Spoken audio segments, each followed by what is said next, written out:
Tampak gurunya Rafka itu menghampiri laki-laki yang menjadi muridnya seraya bertanya, "Mana calon istrimu, Rafka?" Rafka menoleh ke arahku. "Itu, Bah," ucapnya sambil menunjuk ke sini. "Mana wali dari calon istrimu?" Rafka menghampiri bapak. "Ini ayahnya." "Baiklah, karena semua sudah berkumpul, kita akhiri malam ini juga." Kasihan jika jin masih terus berada di tubuh perempuan itu. Biarpun sudah lemas begitu, dia tetap tak mau keluar. Kiai menghampiri dan turut menyapa. "Malam ini, kami akan menikahkanmu dengan calon istri yang sudah kamu ceritakan. Bersiaplah," tutur Kiai. "Mi menikah? Sekarang, Kiai?" Rafka terkejut. Ia melempar pandang ke arahku yang juga tengah terperangah mendengar ucapan gurunya Rafka. Bagaimana mungkin kami harus menikah dengan keadaan seperti ini? Ia sekarang, kasihan tubuh wanita itu jika dibiarkan terlalu lama, dia sudah sangat lemah. "Pernikahan kamu akan mengakhiri ikatan dengan jin itu," terang Abah Guru memberi penjelasan. "Apa Bapak setuju?" Rafka bertanya pada bapakku. "Bapak sangat setuju. Jika semua demi kebaikan, laksanakanlah," jawab bapak. "Panggilkan penghulu terdekat, kita laksanakan ijab kabul malam ini," titah Abah Guru. Beberapa warga bergegas menuruti perintah gurunya Rafka itu. Beliau juga meminta warga agar membantu menyiapkan tempat seadanya untuk prosesi ijab kabul. Mendadak jantungku berdetak hebat, gugup dan gundah. Aku menatap Santi, lalu perempuan beranak satu itu memeluk menenangkan. Tersirat senyum turut bahagia dari wajahnya. Beberapa warga membawa tikar dari rumah masing-masing, lalu digelar di tanah di pelataran depan kontrakan. Warga sangat riuh berbicara satu sama lain. Sekilas pandanganku mendapati seorang laki-laki yang sedang duduk tertunduk di depan teras rumah kontrakan. Dia Rofik. Aku tak tahu perasaannya bagaimana saat ini. Ada rasa iba melihatnya dengan raut kesedihan. Ia pasti tahu kalau aku akan menikah malam ini juga. Laki-laki yang pernah mengisi hidupku itu bangkit menghampiri. "Aku pulang dulu, Dek. Kasihan ibu kamu di rumah sendirian," ucapnya beralasan. "Ibuku sudah terbiasa ditinggal bapak, karena di rumah juga ada adik-adik. Aku tahu itu hanya alasannya saja untuk menghindar. Mana mungkin dia sanggup menyaksikan sesuatu yang sakral ini, sedangkan yang akan menikah adalah aku, mantan istrinya yang mungkin masih dia harapkan. Maafkan aku, ucapku tertunduk. Semoga semua segera selesai. Maafkan aku juga selama ini nggak bisa jaga kamu.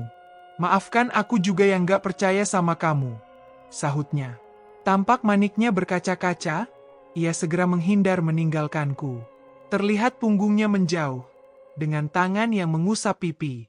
Aku sungguh merasa bersalah. Di balik rasa bahagiaku, ada orang yang sangat terluka.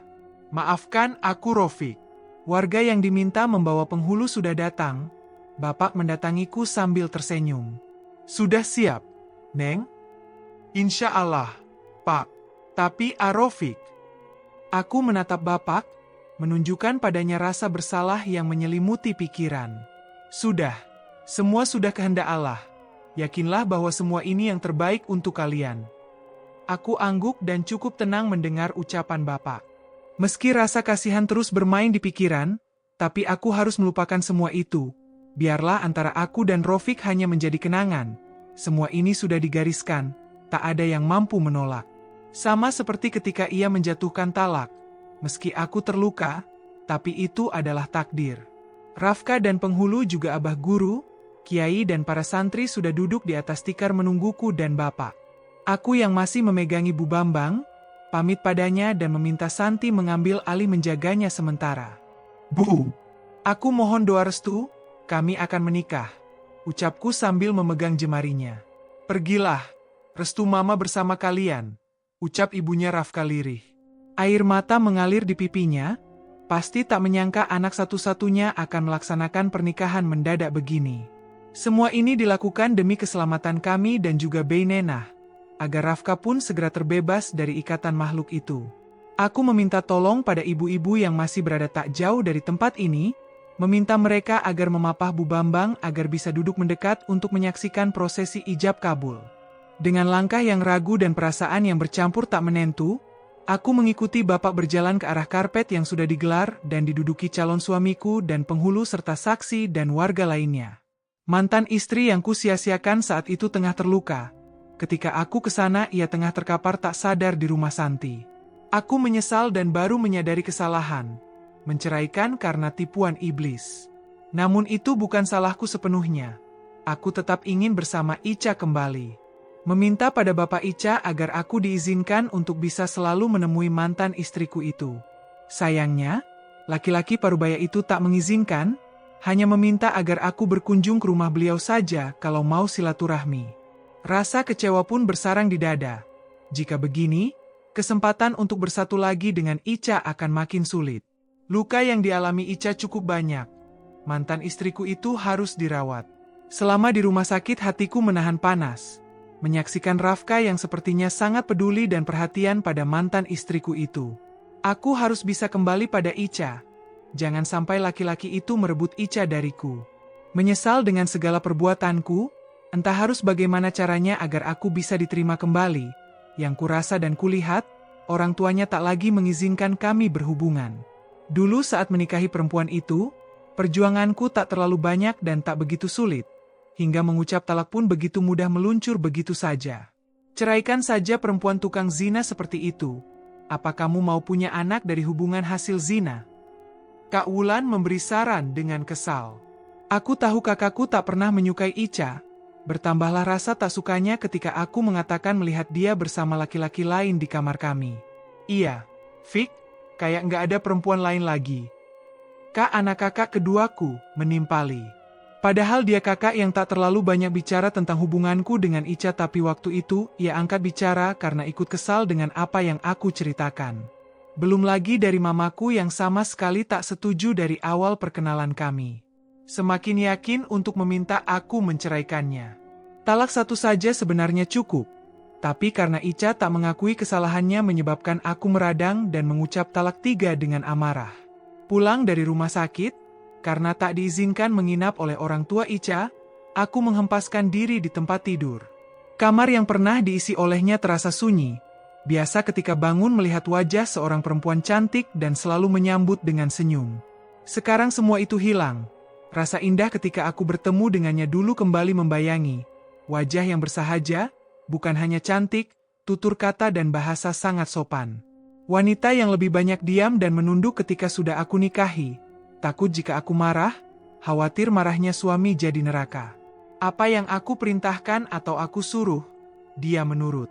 Bahkan rela menahan pedih ucapan keluargaku, tetap menerima dan mau hidup bersamaku. Penyesalan demi penyesalan menyelimuti seiring kebenaran itu terungkap. Aku kembali datang ke rumah kontrakan, ingin memastikan status perceraian kami.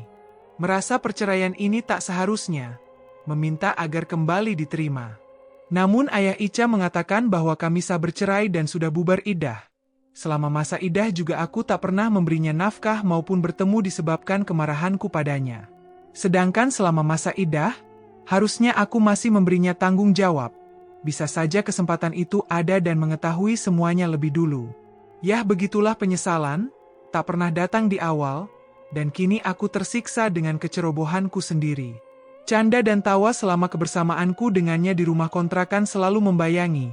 Dia mengantar ketika aku akan berangkat kerja, menyambut ketika aku pulang. Tak pernah banyak menuntut, menerima berapapun uang gaji yang aku beri. Pernah mamaku meminta aku mengirimkan uang karena ada yang harus mama bayar. Tanpa sepengetahuan Ica, aku kirim uang pada mama, tapi mantan istriku itu tak pernah bertanya kenapa uang gaji yang aku beri berkurang. Ia menerima saja dengan semringah dan berterima kasih. Ah, Aisyah, maafkan aku. Setelah aku mengetahui segala kebenaran, bayangan wajah dan senyum Ica sering mengganggu. Begitu juga kesalahanku seakan menghantui. Terlalu banyak pikiran, membuat kesehatanku menurun. Sampai dirawat di rumah sakit beberapa hari, aku tertekan oleh perasaan dan kesalahan diri sendiri. Semua salah Kak Wulan dan Mama. Kenapa paksa aku untuk bercerai? Bukannya mencarikan solusi, aku beneran gak terima pisah sama Ica. Ungkapku pada kakak dan mama ketika pulang dari rumah sakit. Andai mereka tak memanas-manasi, Tak mungkin aku bertindak sejauh itu. Kamu itu harusnya bersyukur sudah pisah dari dia. Fik, ngapain masih diingat-ingat? Kayak di dunia ini nggak ada wanita lain. Gerutu Kak Wulan. Iya, kamu itu jangan lemah. Harus tegas, sudah tahu perempuan itu salah. Masih saja dibela. Mama dari dulu nggak sudi kamu nikah sama dia.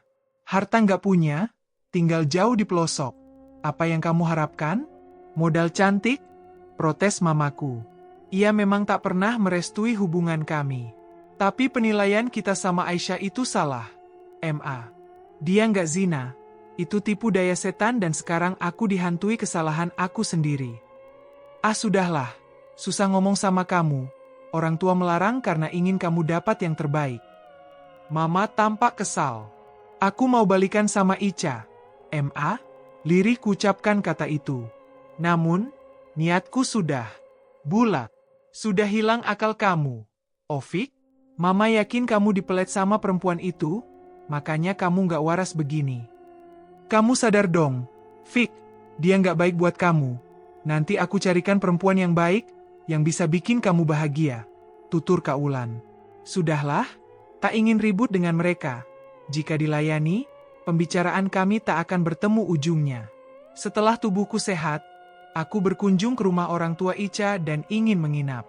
Beliau juga masih menerima jika aku bersilaturahmi, menyambut dengan hangat. Biarpun anaknya sudah aku cerai paksa tanpa ampun bahkan aku menghina dan memfitnahnya. Tapi sikap beliau masih ramah padaku. Kecuali ibunya Ica, dia agak ketus dan kurang suka dengan kedatanganku. Bapak malam ini mau ke kontrakan Sineng. Ada warga yang datang cari bapak ke sini. Katanya Bey Nenah kesurupan lagi. Ucap mertuaku. Saya ikut, Pak. Kalau kamu capek bisa istirahat. Biar bapak saja ke sana. Enggak, Pak. Saya enggak keberatan. Saya ikut saja. Aku kukuh ingin ikut. Mencari kesempatan bisa bertemu Ica. Ya sudah kalau begitu, sekarang saja kita ke sana. Kami pun bertolak. Aku membonceng mertuaku itu. Kebetulan musim kemarau, jalan yang biasa lecet di musim hujan kini tak begitu menyulitkan. Dulu aku memang agak sulit tinggal di kampung ini. Ketika musim hujan, semua buntu. Jalan yang lecet dan licin, menyulitkan membawa kendaraan masuk kampung. Makanya aku tak betah dan mengajak Ica mengontrak. Tak menyangka kalau itu adalah awal kehancuran rumah tanggaku. Sampai di kontrakan, Ica terlihat luka-luka seperti waktu itu dan katanya itu ulah jin yang merasuki Bey Nenah. Hari itu juga semua terungkap. Jin itu mengakui bahwa dialah yang menjelma menjadi sosok Ica dan Rafka waktu itu. Bukan itu saja, yang memuat mantan istriku keguguran itu juga iblis itu. Sedangkan itu adalah anak kami, anak yang tak aku akui. Pilu dan sangat menyakitkan mendengar perkara itu, tapi sayangnya waktu tak dapat kuulang kembali. Kehilangan anak dan istri yang sangat aku cinta. Bagaimana dulu aku memfitnah kalau itu adalah anak Rafka dan menendang sampai ia terjengkang saat keadaan hamil. Berdosa, sungguh berdosa pada mereka. Tapi ini semua juga ulah jin yang ternyata dinikahkan dengan Rafka. Aku makin tak terima. Andai laki-laki itu dulu tak datang ke kontrakan ini, rumah tanggaku dengan Ica pasti masih baik-baik saja. Dan pastinya istriku tengah hamil besar menunggu kelahiran anak kami. Hati perih lagi jika mengingat semua. Maka dari itu aku berharap bisa balikan lagi, agar bisa menebus segala kesalahan padanya. Bapak mertuaku sudah menangani Bey Nenah, tapi jin tersebut belum keluar juga. Beliau mengajak untuk datang lagi besok. Lelah tubuh bergadang sampai pagi. Siang memutuskan pulang untuk istirahat di rumah orang tua Ica. Malamnya kami datang kembali, jin Bey Nenah makin mengamuk dan sulit dikendalikan. Datanglah beberapa rombongan, seperti seorang kiai diikuti murid-muridnya. Kedatangan mereka sangat membantu, Bey Nenah dapat ditangani. Namun, malam itu menjadi malam paling menyedihkan. Aku mendengar kiai itu mengucapkan agar Ica dan Rafka menikah malam ini juga. Tak dapat dibayangkan betapa hancur perasaanku ketika mendengar hal itu. Kedatanganku berharap agar bisa mengambil hati Ica kembali. Malah hatiku terluka dan kehilangan kesempatan. Mana mungkin aku akan sanggup melihat mereka bahagia di saat perasaanku terkoyak. Bagaimanapun, aku masih sangat mencintai Ica. Dengan berat hati aku beralasan untuk pulang. Kembali ke rumah orang tua Ica, mengambil tas yang aku bawa, tanpa izin pada ibunya yang bertanya-tanya keheranan, aku pulang ke rumahku membawa hati yang luka. Pikiran jahat merasuki. Bagaimana caranya agar aku bisa merebut Ica kembali? Aku belum bisa terima dengan semua ini, masih sangat mencintainya. Apa salah jika aku mengambil jalan pintas, membuat Ica kembali mencintaiku? Maafkan aku Ica, jika aku harus bertindak seperti ini nanti, semua aku lakukan karena masih belum bisa menerima takdir perpisahan kita. Jika nanti kamu sudah kudapatkan kembali, aku berjanji akan membahagiakan dan tak akan melepaskanmu lagi. Perpisahan kita bukan keinginan, dan aku harus bisa mendapatkan kamu kembali, bagaimanapun caranya. Tunggu aku, Ica, mungkin sekarang kita terpisah, suatu saat kita akan bersatu lagi. Entah bagaimana caranya, tapi aku akan berusaha. POV Sari, Mama Rafka.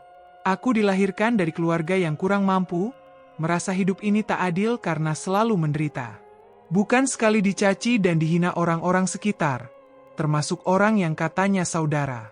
Mereka sangat memandang rendah pada derajat manusia tak berharta, menganggap orang-orang sepertiku tak layak hidup di lingkungan mereka. Harus bekerja banting tulang demi membantu orang tua menghidupi keluarga. Apalagi menjadi anak sulung, semua beban dilingkarkan di pundakku. Tak ada yang namanya bahagia di usia remaja, tak ada itu yang namanya indah berpacaran. Aku harus memecut diri mencari cara, bagaimana agar mengais rezeki pagi untuk sore nanti. Begitulah tugasku sampai aku beranjak dewasa, umur yang sudah pantas menikah, tapi belum ada yang melamar juga.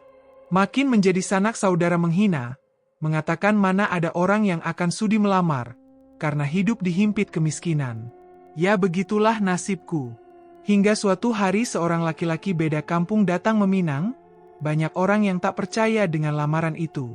Sejuta harapan pun kini menyertaiku, apalagi orang yang akan menikahiku bukan orang biasa.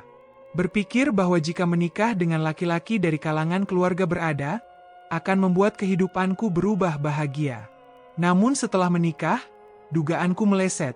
Semua yang kumimpikan selama ini tak sesuai harapan. Kebahagiaan memang sempat menghampiri, rasanya indah dan sangat menyenangkan, tapi hanya bertahan beberapa bulan saja. Suami yang kuanggap lelaki baik-baik, ternyata suka main di belakang.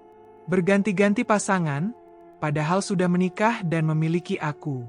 Bukan hanya suamiku saja yang menguji kehidupan, ternyata mertua dan iparku juga sangat membenci kehadiranku di keluarga ini dan mulai memusuhi setelah tahu suamiku sering membawa pulang wanita lain. Menyalahkan bahwa perbuatan suami adalah kesalahanku yang tak mampu menjaga dan merawatnya dengan baik. Setahun aku bertahan menghadapi sikap suami dan mertua, tak tahan lagi dengan semua itu, aku memutuskan menggugat cerai. Namun, bukannya disetujui, aku malah mendapat siksaan dari suamiku dan mertua. Hatiku hancur, hidupku berantakan, ingin pulang ke rumah, tapi malu pada saudara yang mungkin akan menghina lagi. Terlanjur membanggakan suamiku pada mereka, aku terpaksa bertahan. Perlakuan yang tak menyenangkan dan kurang baik, serta selalu mendapat kekerasan fisik, sedangkan aku sudah sangat tak tahan, merasa hidupku tak ada gunanya dan tak mampu berbuat apa-apa karena tak berdaya. Putus asa sudah sangat merongrong jiwa, aku kian hilang akal, tak ingin lagi melanjutkan hidup yang tak pernah berpihak padaku, memutuskan ingin mengakhiri saja hidup ini, agar lepas dari segala derita yang menerpa. Niat bunuh diri yang sudah kurencanakan urung, aku bertemu dengan seorang teman yang sedia mendengar keluh kesah. Tak jarang ia menawarkan solusi. Waktu itu aku mengatakan sangat ingin bahagia dan disayangi keluarga, memiliki harta yang berlimpah agar bisa membeli mulut-mulut yang selalu menghina. Atau jika tidak, ingin lepas saja dari mereka. Sar, kalau kamu mau, besok kita datangi rumah dukun yang bisa bantu atasi segala masalah kamu. Mau nggak? Tanyanya. Dukun? Mau ngapain? Menggandakan uang? Ah, aku nggak percaya. Jawabku setengah mengejek. Lagi pula aku tak percaya dengan semua itu. Bukan, Sar. Pokoknya dia bisa bikin kamu kaya, dan apa saja yang kamu inginkan akan terkabul. Tukasnya meyakinkan. Termasuk menaklukkan hati suami dan mertuaku. Iya, apapun. Aku tertarik pada ucapannya, lantas ingin mencoba apa yang ia katakan. Kami berdua menuju ke rumah dukun, hari yang sudah disepakati dan direncanakan. Kedatangan kami disambut dan dialu-alukan.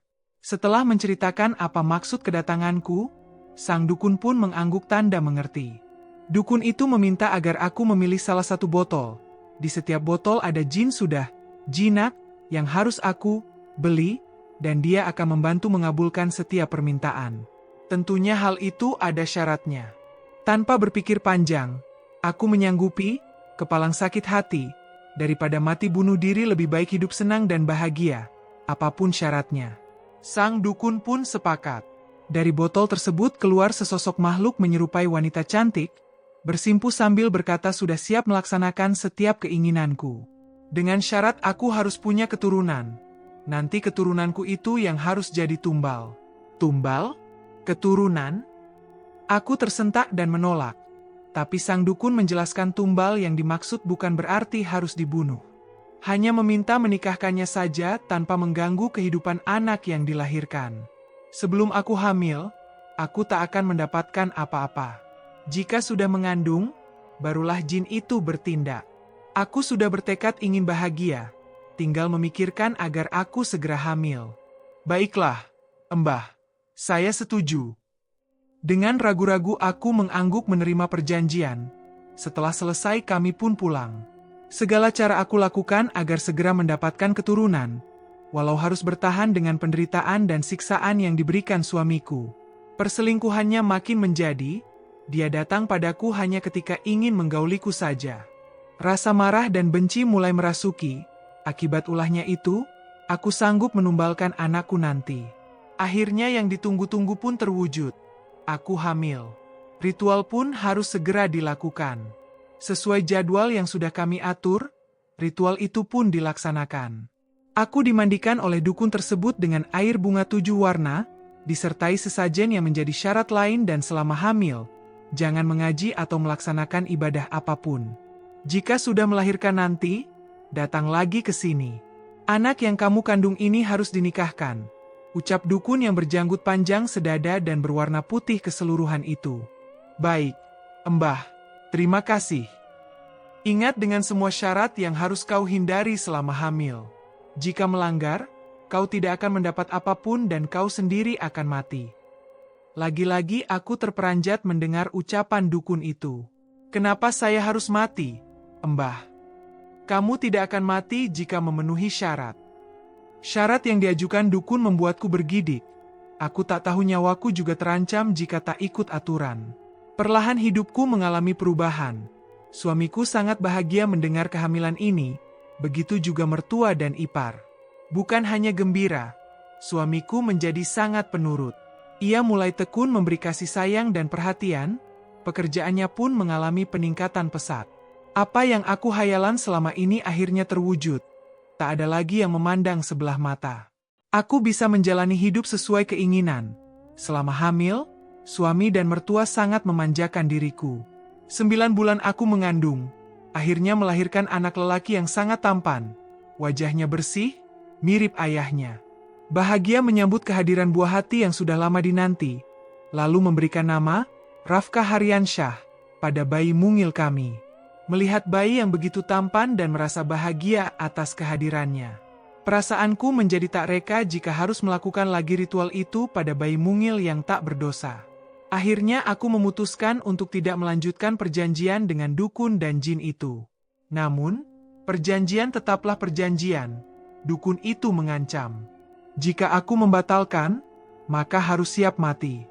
Ketakutan dengan hal itu, dengan berat hati akhirnya harus merelakan anak yang aku sayangi jadi tumbal. Bayi yang tak berdosa harus menikahi jin yang akan membawa kebahagiaan untukku. Ritual pernikahan dijalankan di rumah dukun, botol dan bayiku disandingkan. Mantra lantang ia ucapkan, setelah mengikuti langkah-langkah yang harus dilakukan, ritual pun selesai. Apa bayi ini akan baik-baik saja, Mbah? Dia masih tetap bisa hidup normal layaknya anak lain. Kamu hanya perlu menjauhkannya dari hal-hal yang tidak disukai jin yang sudah menjadi istri bayi kamu. Ritual hanya sekali seumur hidup, aku tak perlu membunuh tumbal untuk menjadi kaya. Anakku juga akan hidup biasa tanpa mengetahui kalau ia sudah aku tumbalkan. Makhluk yang diagem dukun itu selalu datang berkunjung dalam mimpiku untuk melihat Rafka dan memintaku agar menjauhkannya dari ilmu agama. Rafka tumbuh menjadi anak yang cerdas. Biarpun di rumah tak pernah mendapatkan pendidikan agama, tapi dia mampu menyerap ilmu dari luar. Pernah Rafka kecil salat dan mengaji di rumah. Makhluk yang menikahi Rafka marah dan memintaku agar menghentikannya kelakuan anak kecilku itu. Menginjak usia SMA, Rafka sekolah di ibu kota. Karena Rafka sangat pintar, semua biaya sekolah ditanggung beasiswa. Pun begitu Rafka seorang anak yang mandiri, sekolah sambil kerja paruh waktu. Tak jarang aku merindukannya, tapi semakin besar dia semakin jauh dariku. Selama sekolah Rafka juga mengatakan sering bantu-bantu di bengkel untuk biaya hidup. Malamnya membantu guru silat mengajarkan bela diri. Padahal, apapun yang dia inginkan, aku dan suami mampu memberikannya. Tapi dia selalu menolak. Memasuki masa kuliah Rafka tetap hidup di kota. Dia hanya pulang kampung di waktu liburan atau hari-hari penting saja. Semakin lama aku semakin merindukannya. Banyak harta tapi tetap saja sunyi. Jiwaku kesepian. Suamiku mendirikan pabrik di ibu kota dan merekrut Rafka untuk menjadi pengurusnya. Hidupnya sangat bebas. Tak pernah aku dan suami mengekang apapun yang dia lakukan. Usianya semakin menginjak dewasa, merasa Rafka sudah layak untuk menikah. Tetapi hingga saat ini anakku itu tak sekalipun mengenalkan atau pembawa perempuan ke rumah. "Raf, kapan kamu mau punya pacar?" tanyaku ketika dia berlibur untuk berkumpul bersama. "Belum ada yang bikin aku tertarik, Ma," jawabnya. Selalu itu yang menjadi jawaban ketika ditanya siapapun. Takut ada kelainan padanya, Rafka aku ajak periksa ke dokter khusus. Tetapi kata dokter mengatakan hasilnya Rafka baik-baik saja. Aku berencana menjodohkannya dan Rafka nurut saja. Tetapi aneh sudah 4 kali dijodohkan dengan wanita pilihan. Selalu saja diputuskan oleh pihak perempuan. Kegagalan itu tak mengandung kecurigaan apapun. Aku tetap optimis. Tak ada kelainan pada anakku itu. Rafka memilih menetap di kampung ini. Katanya bosan bekerja di kota. Tetap saja Rafka yang mandiri tak memilih tinggal di rumahku. Sengaja menyewa kontrakan milikku sendiri dengan alasan agar tahu pengeluaran pribadi tiap bulannya. Sebelumnya ketika Rafka masih kecil, makhluk itu pernah memintaku membuatkan rumah kosong untuk dihuni makhluk tersebut dan antek-anteknya. Takut dicurigai warga jika membuat rumah kosong begitu saja, inisiatiflah aku membuat rumah kontrakan untuk dihuni makhluk-makhluk tersebut. Setiap tahun wajib setor tumbal kepala kerbau dan sesajen di rumah kontrakan itu. Kontrakan dibuat sengaja jauh dari kediamanku agar tak menimbulkan kecurigaan. Rumah itu dibangun di kampung lain, tapi tak begitu jauh. Karena memang rumah yang dibangun seperti untuk kontrakan, ketika sudah selesai, ada saja warga yang mengontrak. Biarpun kala itu sudah menetapkan harga yang mahal agar warga tak mampu membayar, yang mengontrak tak pernah keberatan. Kejadian-kejadian aneh mulai selalu dikeluhkan pengontrak, tapi aku pura-pura tidak tahu.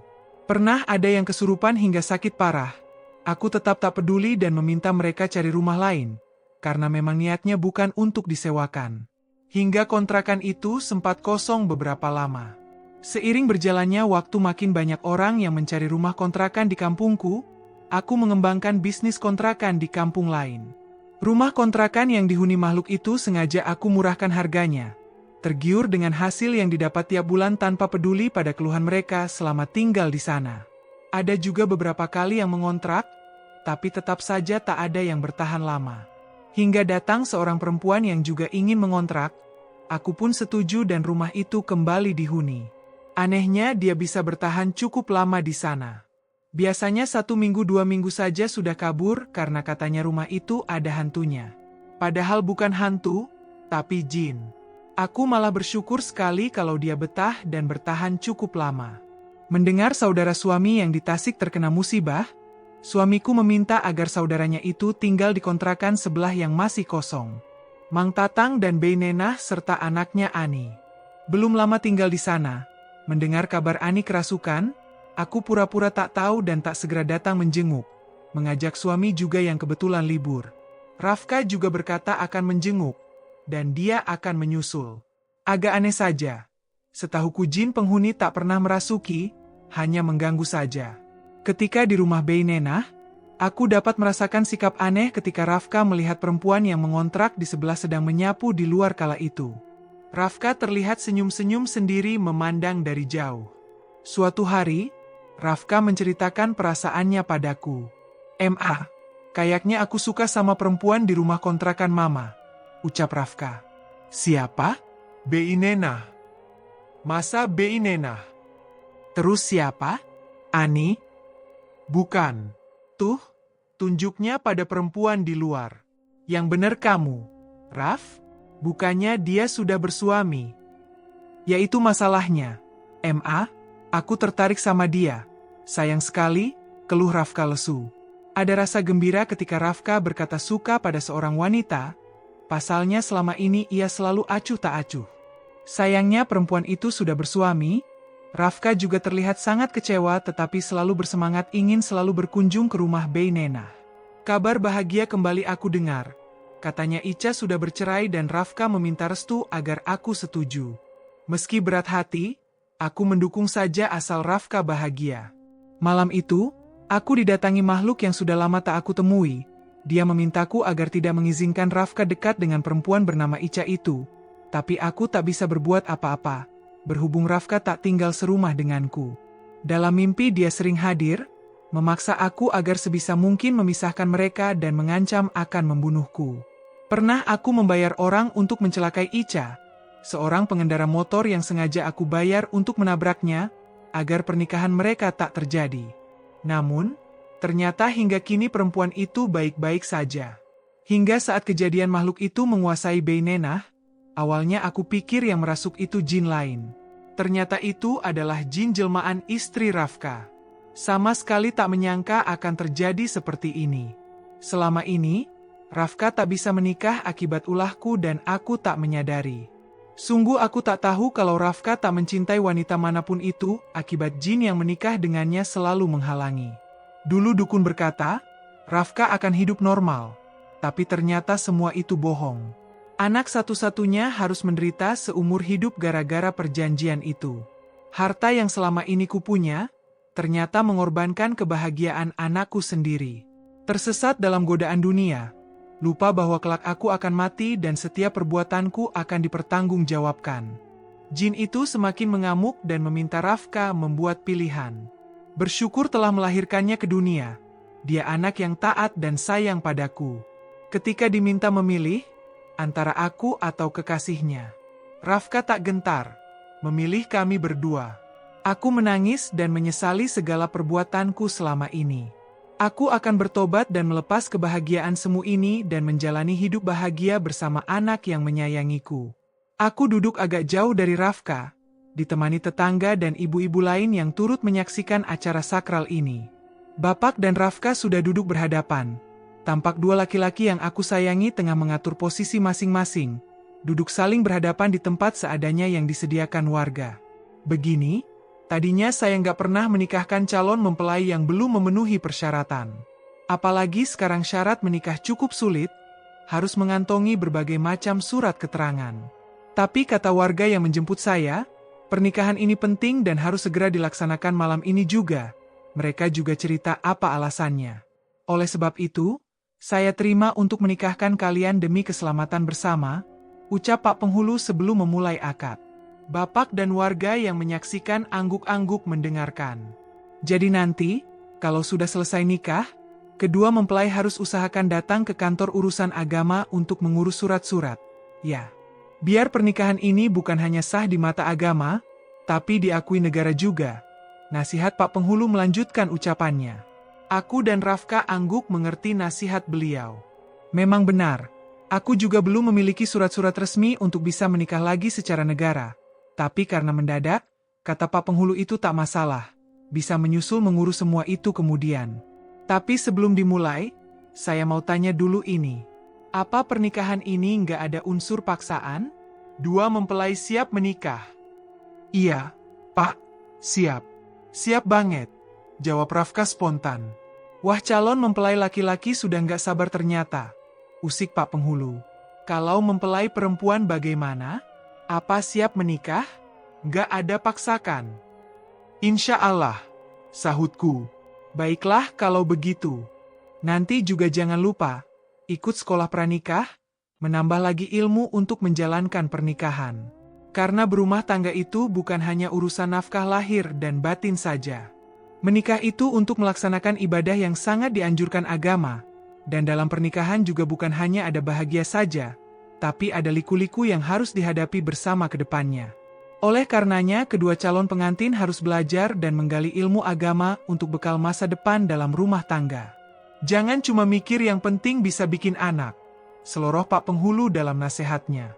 Warga yang mendengar riuh tertawa. Aku mengulum senyum, ternyata Pak Penghulu pandai berseloroh juga. Calon mempelai wanita menginginkan mas kawin atau mahar apa dari calon mempelai pria? Pak Penghulu bertanya padaku. Bingung mau menjawab apa, karena memang belum menyiapkan apapun untuk menikah termasuk meminta mahar. Terserah apa saja semampunya, yang tidak memberatkan pihak pria. Jawabku dengan dada yang berdebar semakin kencang. Ini pernikahan kedua, tapi rasanya lebih menegangkan dibandingkan pernikahanku yang pertama. Alhamdulillah. Nah, calon mempelai pria, sudah dapat keringanan nih, kira-kira mau kasih mahar apa? Tanya Pak Penghulu pada Rafka. Laki-laki itu pun tampak gugup dan berusaha menjawab pertanyaan. Surah Ar-Rahman, serta mas kawin 10 gram, saya bayar kontan untuk surahnya. Kalau emasnya nanti nyusul, jawab Rafka. Terlihat wajahnya semakin tegang, apalagi ini pernikahan pertama untuknya. Wah, berarti ngutang dulu ya? Usik Pak Penghulu membuat warga yang hadir terkekeh. Bagaimana mempelai wanita? Apa terima mas kawinnya ngutang? Tanya Pak Penghulu padaku. Saya terima. Baiklah, semua sudah sepakat, kita mulai. Sebelum itu Pak Penghulu memberikan arahan pada Rafka apa yang harus dilakukan. Rafka beberapa kali menganggukkan kepala tanda mengerti. Kemudian tangannya menjabat tangan bapakku. Seketika suasana hening dan syahdu. Ijab kabulku ini berbeda dari yang lain. Dilaksanakan di halaman yang terbentang, disaksikan bulan dan bintang yang bersinar terang, serta suara merdu dari Papa SP Uting menambah suasana haru. Pernikahan yang tak terpikir akan terjadi seperti ini sebelumnya. Berharap mendapat hikmah dan barokah meski dengan segala keterbatasan. Karena yang dicari adalah ridhonya. Sekali lafaz dan lantang Rafka mengucap ijabnya dengan yakin. Bagaimana saksi? Tanya Pak Penghulu. Saksi saling diskusi sebentar lalu serentak menyeru. Sa'ah. Alhamdulillah. Doa pernikahan diucapkan Pak Penghulu dan diaminkan oleh semua yang hadir. Air mataku luruh begitu saja. Dengan perasaan yang bercampur, kini aku sah menjadi istri Rafka.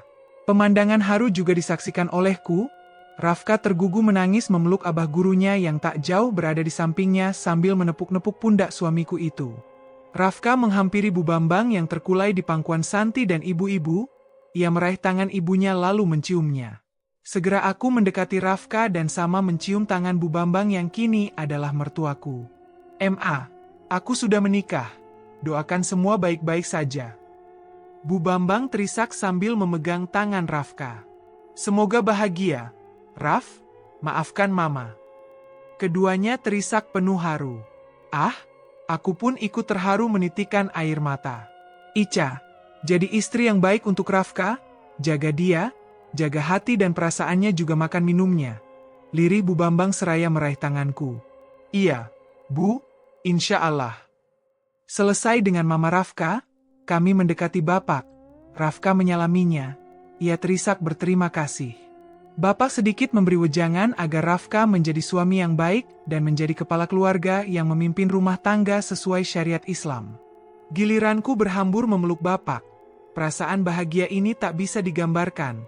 Bagai lepas dari segala beban, hatiku lega. Alhamdulillah, Neng. Barakallah. Bapak doakan pernikahan kalian sakinah mawaddah warahmah. Patuhi segala perintah suamimu, jadilah istri salihah, syurga Neng ada padanya. Ucap Bapak dengan suara putus-putus menahan tangis. Iya, Pak, insya Allah. Aku terseduh tak kuasa menahan air mata mendengar ucapan laki-laki yang mengasihi dan menyayangiku selama ini. Silakan dibayar mahar surahnya. Titah Pak Penghulu setelah kami sungkem pada orang tua masing-masing. Kami berdua beringsut mendekat satu sama lain, saling berhadapan, tertunduk lalu mengikuti arahan Pak Penghulu untuk menyalami dan mencium tangan lelaki yang kini bergelar suami. Rafka mengecup keningku dengan lembut. Wajahnya masih terlihat tegang dengan tangan gemetar. Rafka memegang puncak kepalaku, dengan tangannya yang terasa bergetar, ia memulai melantunkan surah Ar-Rahman. Suaranya yang merdu dan mendayu, membuat semua warga terhanyut terbuai lantunan ayat suci yang diucapkan Rafka, hingga tak sedikit yang menitikan air mata, termasuk aku. Bahagia dan terharu mengaduk perasaan. Kupandang lekat lelaki yang ada di depanku kini, dan masih mengucapkan ikrarnya, Rafkaku. Kini terlihat tenang. Alhamdulillah, prosesi pun selesai. Setelah memberi wejangan lagi padaku dan Rafka, serta mencicipi kue-kue sederhana yang dibeli warga dari warung dengan mendadak, Pak Penghulu dan para saksi pun pamit pulang. Bersambung.